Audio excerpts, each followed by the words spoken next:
Okay, once again, Psalm 23.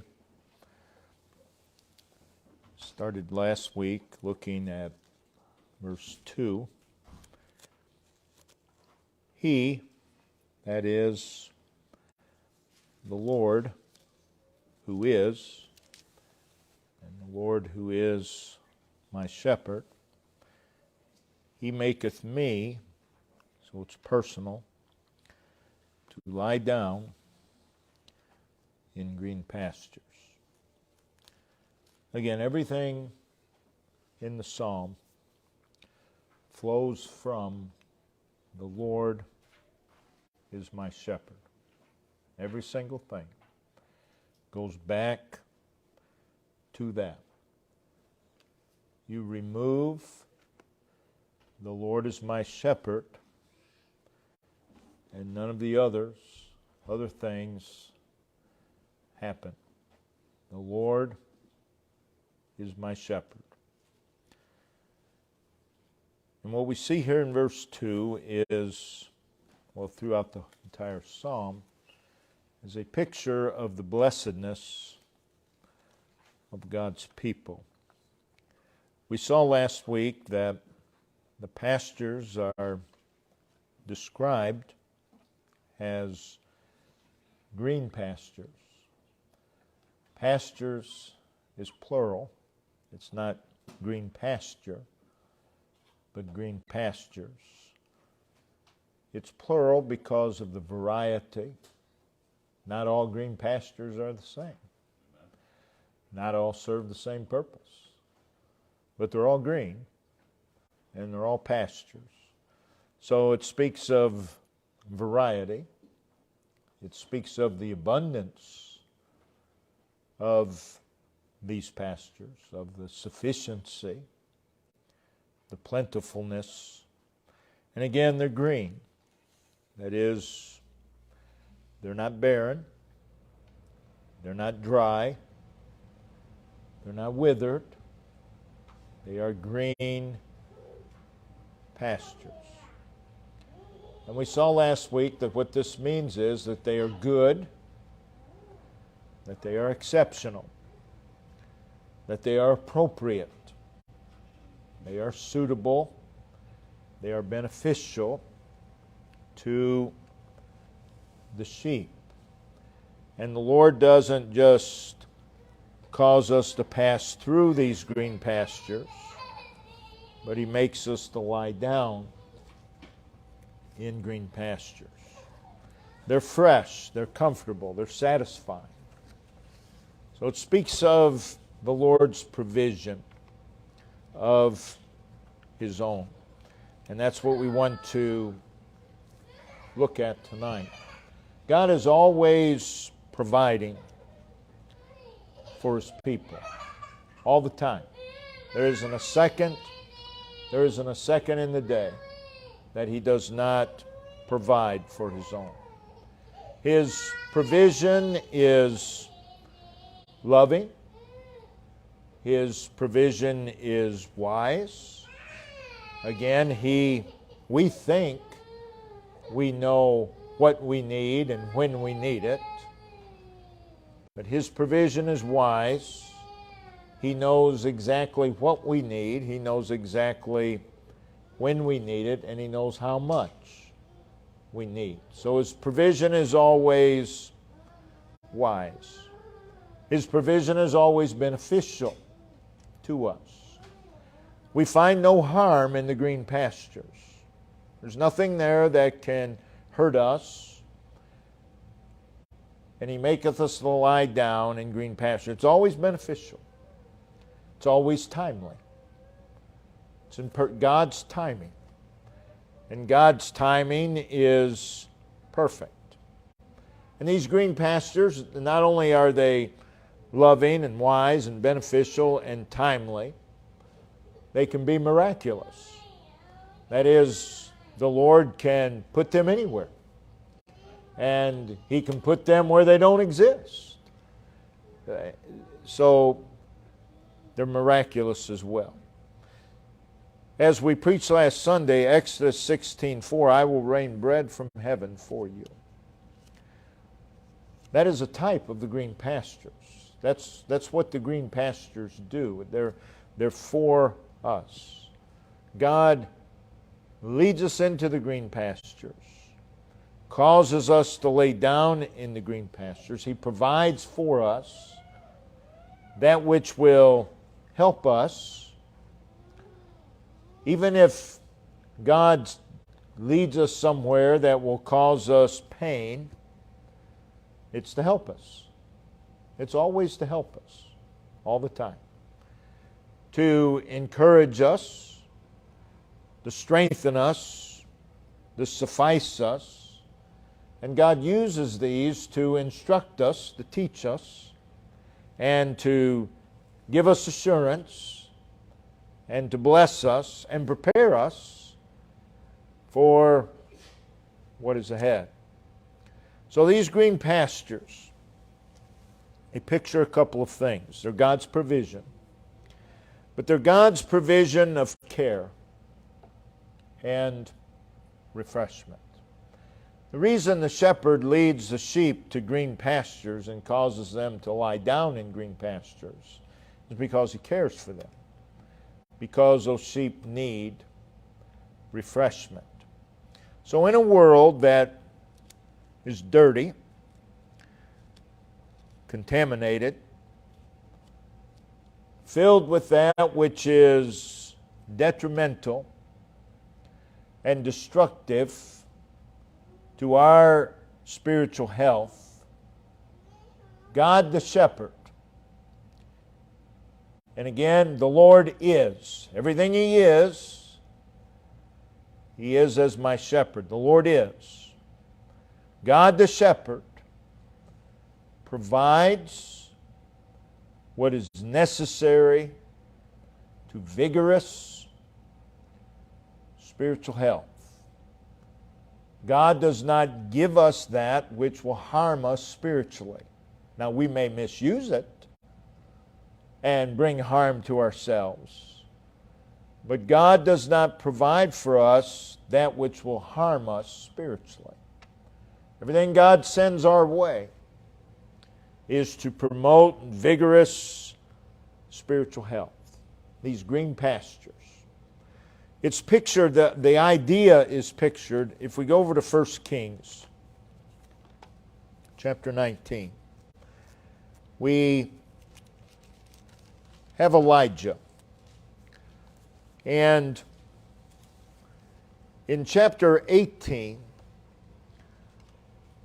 Elijah is feeling exhilarated, has intense excitement. He has experienced a miraculous victory on Mount Carmel.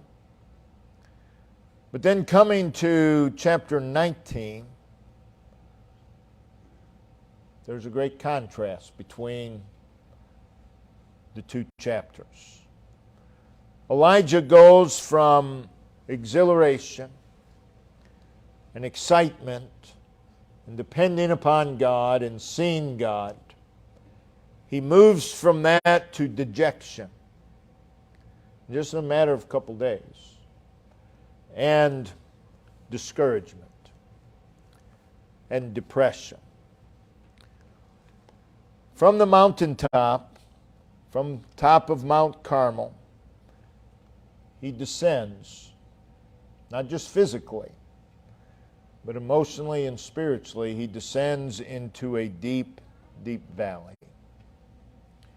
And in verse 4, but he himself went a day's journey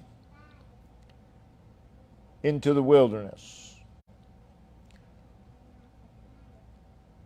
He came to, in verse 3, he came to Beersheba from Mount Carmel, which is about 120 miles.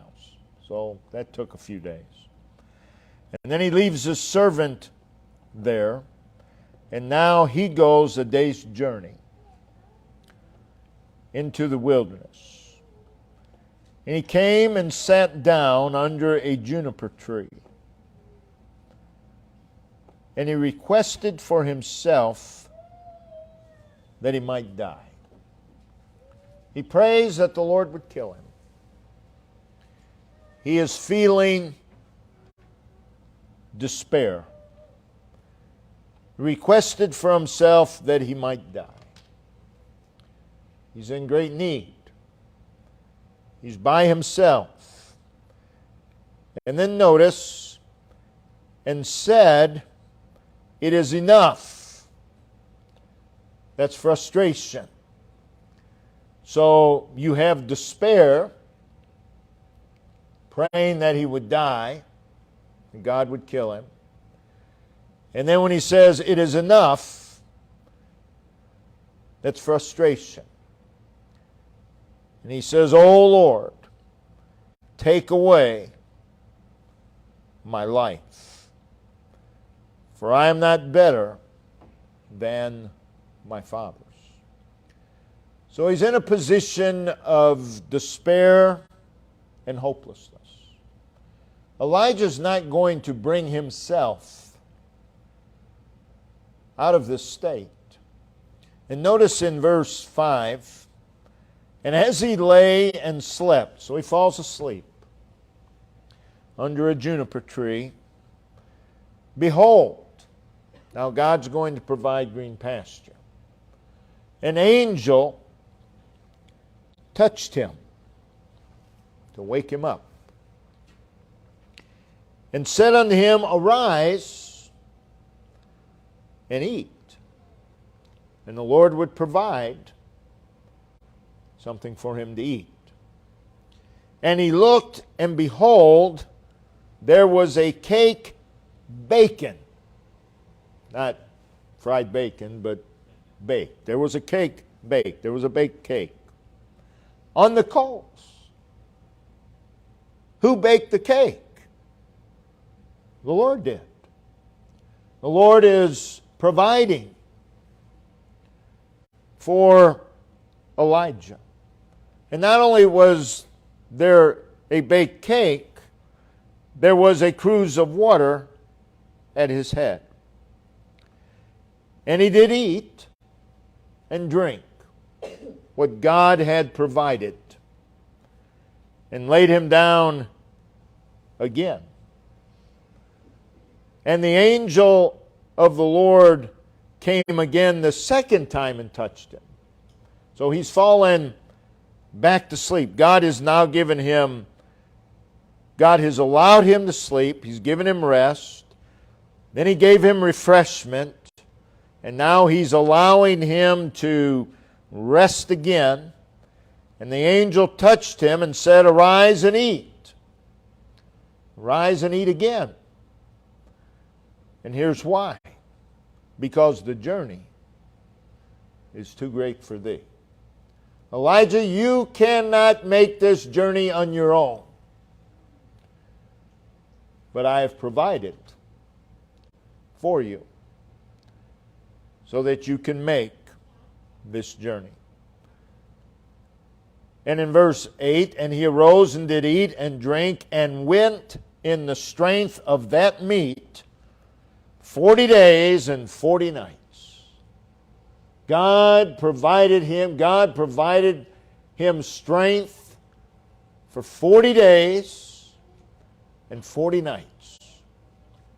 In a matter of minutes, God made this provision. And that's what he does when he causes us to lie down in green pastures.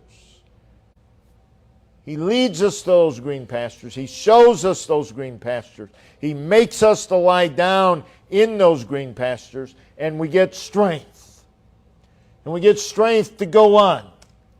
Maybe for an hour, maybe for 2 hours, maybe for 40 days and 40 nights. And again, not all pastures are the same. But every one of them has a purpose, has a God purpose.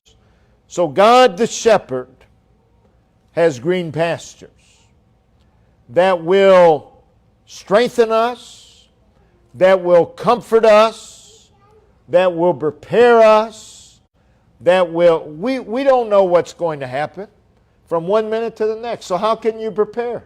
How can you prepare for something you don't even know what's going to happen? God knows. And He knows how to prepare us, and He provides green pastures. There are God-provided green pastures. And they speak of God's care. They speak of God's care for us. God doesn't have to lead us to green pastures. God doesn't have to cause us to lie down in green pastures. But He does so because He cares.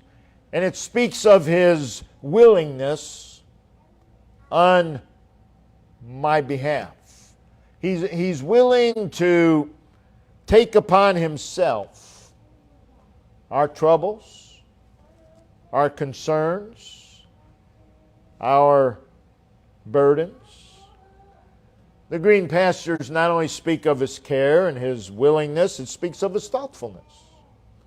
It speaks of the fact that we are on His mind. Notice in Jeremiah chapter 29. Jeremiah chapter 29.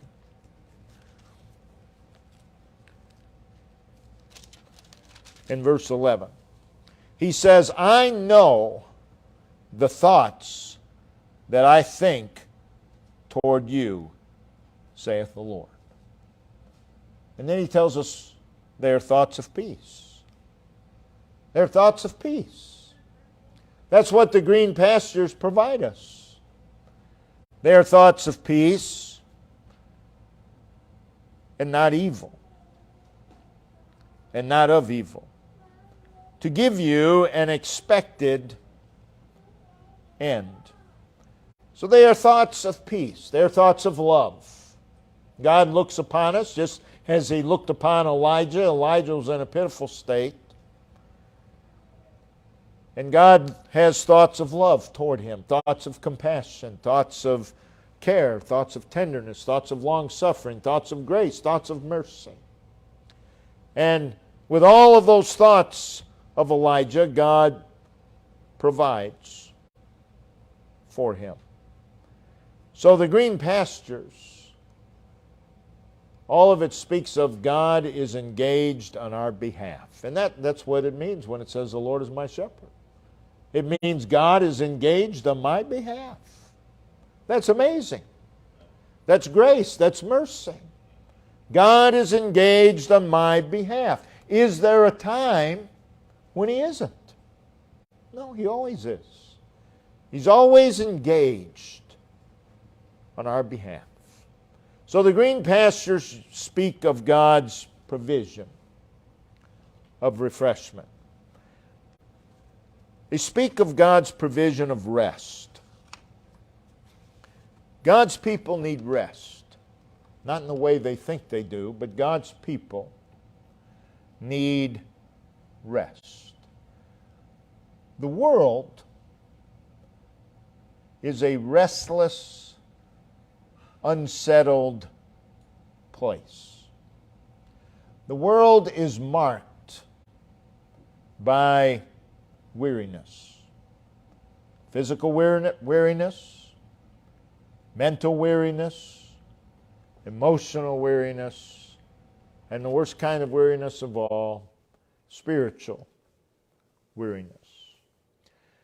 Not only is the world restless and unsettled, weary, it is always hurried and frantic and stress-filled. Hurried, frantic, and stress-filled. That doesn't coincide with the nature of a sheep. A sheep is going to be miserable in that environment. So with that in mind, there is a rest for the people of God. There is a rest. And it's a special rest because it is a God-given rest. Joshua 1 in verse 13, the Lord your God hath given you rest. The Lord your God hath given you rest. There was a big difference between you lying down and resting and God giving you rest. Those two things are not even the same. Not in the same universe. Two entirely different things. The Lord your God, who is your shepherd, by the way, hath given you rest. And this rest is no ordinary rest. It's extraordinary. The problem with you and I, with God's people, is we have this idea of physical rest. And physical rest involves taking a break from activity. That's physical rest. You take a break from activity. Sadly, many of God's people think that's what it means to rest spiritually. Well, we just need to take a break from spiritual things. You're not going to rest. There's no rest in that. We're going to take a break from church. We're going to go on a vacation. They'll never say we're going to take a break from church, but let's just be honest. So off they go, looking for rest. But they're looking for physical rest. And they're confusing physical and spiritual. Physical rest means relaxing or stopping. Stopping what you're doing to gather strength. That's physical rest. Now, the Lord gives us physical rest, there's no question. But when it says the Lord your God hath given you rest, we're talking about a spiritual rest. And when we get into Psalm 23:2, He maketh me lie down in green pastures, we're talking about a spiritual rest. And the difference between a spiritual rest and a physical rest is spiritual rest can be had in the midst of activity. You don't have to stop. You don't have to stop the activity. It can be had in the midst of activity. It can be had in the midst of labor. It can be had in the midst of storm. The storm doesn't have to stop for you to have spiritual rest.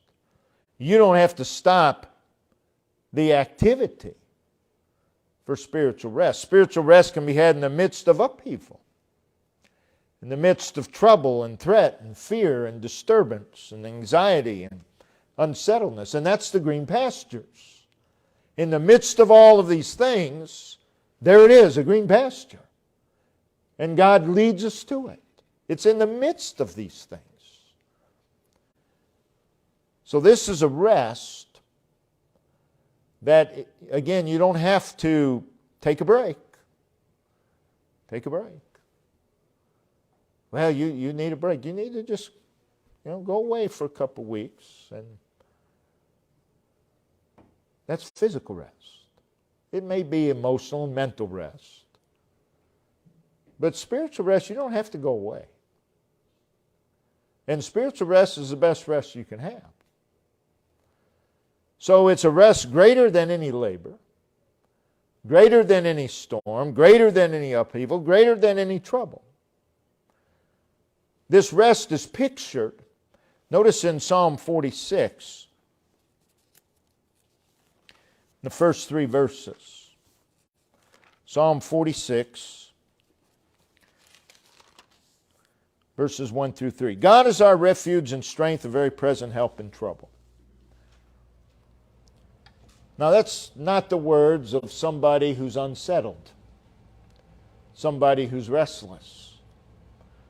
Therefore will not we fear, though the earth be removed. That is, while that's happening, we'll still not fear. And though the mountains be carried into the midst of the sea, that is, while that's happening. And though the waters thereof roar and be troubled, though the mountains shake with the swelling thereof. The psalmist is at rest. He is enjoying a spiritual rest. So what is this rest that God provides? Again, we've already seen you do not have to cease activity. It is a rest of release. A rest of release. Jesus, the shepherd of the sheep, said in John 14, verse 1, "Let not your heart be troubled." He had just told them that he was going away, and he says, "Let not your heart be troubled." The trouble here speaks of one of confusion, agitation, fear, anxiousness, alarm, distress. He says, let not your heart be troubled. Do not allow that to happen. It is what Martha experienced in Luke chapter 10, verses 40 and 41. We see that she was cumbered with much serving. That is, she was hindered and carried away. It also says she was careful. That is, she was worried and anxious. And it also says that she was troubled. That is, she was harassed. She was basically harassed by herself. But in the Lord, there is a release from an overloaded, an unsettled, a distracted, and an agitated heart. There's a release from that. And that's found in the green pastures. That's where it's found. It is a release from ourselves. You know what gets in our way more than anything? Ourselves. And you know what gets in our way of our rest more than anything? Ourselves. And this rest that the Lord gives in the green pastures is a release from ourselves. A release from our own ways. The sheep is not likely to find the green pastures on their own and lie down. We need a release from ourselves. It is a rest of the peace of God. We hear much about that. The peace of God. And sadly, God's people, who should experience it all the time, very rarely experience the peace of God. But that's why He makes us lie down in green pastures. In Colossians chapter 3,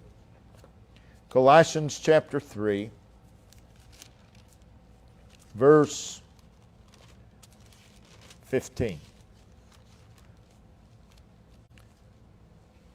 And let the peace of God, just stop right there. The peace of God. We need to ask ourselves, what is this? What is the peace of God? He goes on and he says, let the peace of God rule in your hearts, to the which ye are called in one body, and be ye thankful. The peace of God. The Bible speaks of peace with God. The Bible speaks of the peace of God. Two different things. Peace with God we experience at salvation. Never goes away. Never. From the day we're saved, we have peace with God. There's no condemnation to them that are in Christ Jesus. We have peace with God. The peace of God is basically enjoying peace with God. But it's more than that. It is the very peace of Jesus Christ. In John chapter 14, verse 27. Jesus is speaking. He says, peace I leave with you. I believe that's peace with God. I leave it with you. My peace. Now we need to Focus on those two words. My peace. Jesus speaking says, my peace. My peace. Not just peace, but my peace. I give. So this is a God-given peace. I give unto you. Let not your heart be troubled, neither let it be afraid. So this peace, my peace, peace of Jesus Christ, is the opposite of what we find here, neither be troubled or afraid. So it's the opposite of fear. It's the opposite of confusion. It's the opposite of fretfulness. It's the opposite of agitation. It is the very peace that Jesus Christ enjoyed here on earth. And we find that when God, the shepherd, leads us and causes us to lie down in green pastures. So it is a peace, according to Philippians 4, verse 7, that keeps the heart and mind. This peace is a state of being. It's not just something that comes and goes. It's an actual state of being. My peace. When Jesus said, my peace, that was His state of being. My peace. And He says, my peace I give unto you. And how does He do that? Well, one of the ways He does that is He causes us to lie down in green pastures. That's the rest of peace. So it's a state of being. It's a state of stillness before God, which produces an inward calm.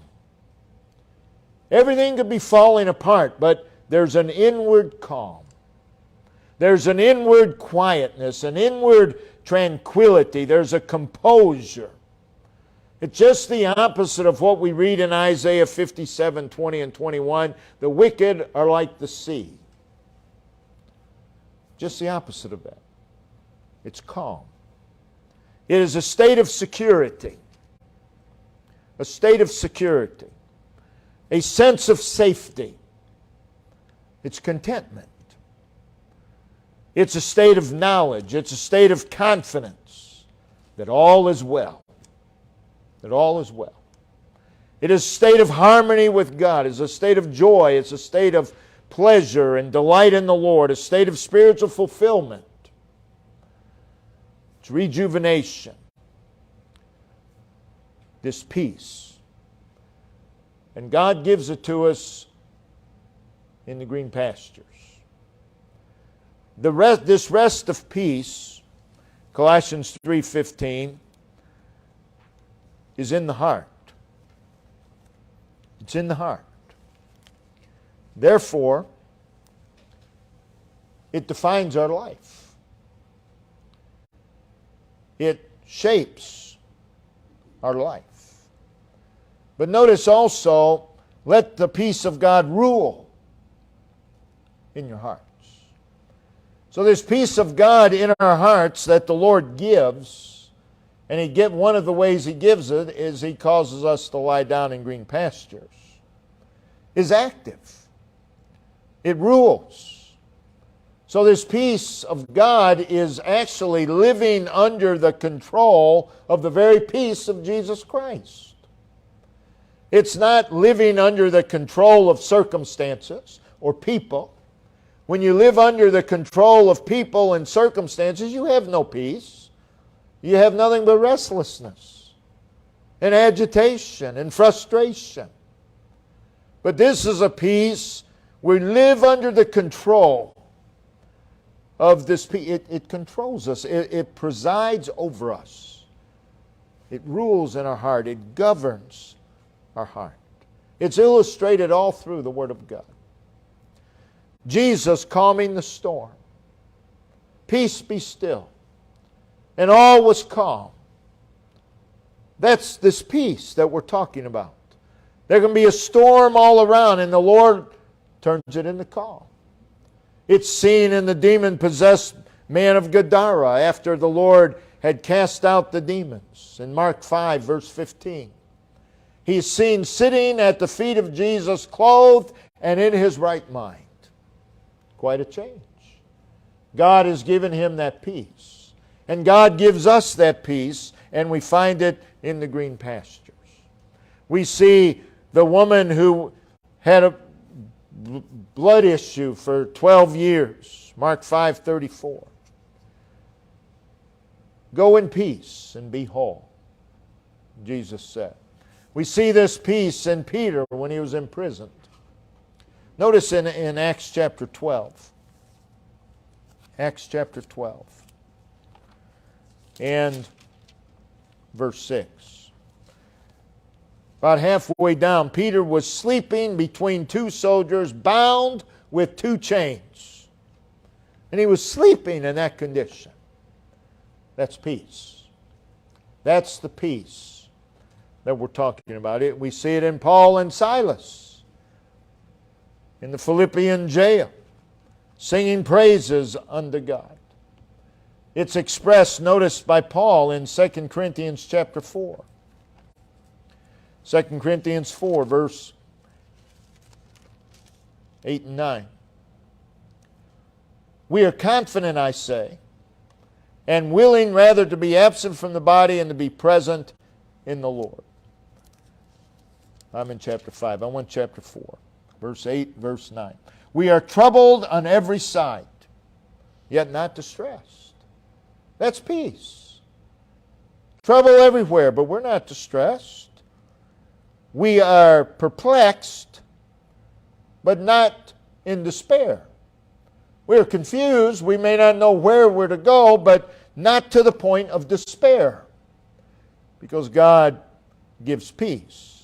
Persecuted, but not forsaken. Cast down, but not destroyed. Verse 16. For which cause we faint not, but though our outward man perish, our body, yet the inward man is renewed day by day. That's peace. Philippians chapter 4, Paul said, whatever state I am, I've learned to be content or satisfied. That's peace. So that's what we mean when we talk about this peace. Now notice what the Lord does for his sheep in the green pastures. He obviously leads us to the green pastures. But then it says, he maketh them to lie down in green pastures. He makes them. He causes them to lie down in green pastures. When it says he maketh them, that doesn't mean force. He's pushing us down. But he causes us to lie down in green pastures. And how the Lord causes, he can do it any way he pleases. But the sheep need care. Sheep need refreshment and rest. They're not going to survive on their own. And God the shepherd knows where the green pastures are, and he skillfully and wisely and graciously and mercifully and lovingly leads his sheep to those green pastures. And then he causes them to lie down. He maketh them. Now sheep, we're told, are only going to lie down when certain conditions are met. So when it says, he maketh me to lie down in green pastures, the Lord creates these conditions that will cause us to lie down, that will cause us to have peace. A discontent sheep is not going to lie down. And a discontent child of God will be restless. They will be restless. So there must be, before they're going to lie down, there must be a sense of safety. That they're safe. They're not going to lie down in those green pastures. They're prey. Unless they know that they're safe. So when it says, He maketh us to lie down in green pastures. He creates a sense of safety. It's okay. It's all right. Sheep by nature are worrisome. We're sheep. And by nature, we worry. We worry if we don't have something to worry about. We are worrisome by nature. And sheep are ready to run from any perceived danger. And we're sheep. So before that sheep is going to lie down, that sheep must have confidence all is well.